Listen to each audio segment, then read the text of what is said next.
राम नामाशिवाय पर्याय नाही, म्हणून सतत सतत आपल्याला काय करायचंय? राम. आता एकमेकांना भेटलं की काय म्हणायचंय?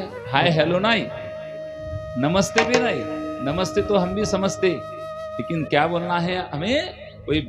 आपण एकमेकांना भेटतो काय म्हणायचं मग?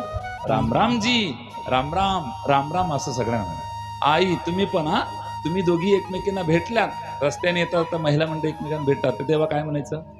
राम राम ताई, काय चाललं म्हणायचं. तुम्ही महाराज ते माणसांचं राहतं राम राम, आम्हाला बाया बायांचं काही सांगून का?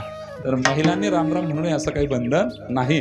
तर आपणही शबरी माता करत होते की नाही रामाचं चिंतन, तर आपणही सर्वांनी रामनामाचं चिंतन करतो. पण आपलं तसं नाही राहत. एखादी मावशी एखाद्या मावशीला भेटली का रामनामाचं पुराण नाही लागत, तूही सून काय करू राहिली, म्हणजे असं होतं. म्हणजे इथून सुरू होतं आणि सगळा घोळ होतो.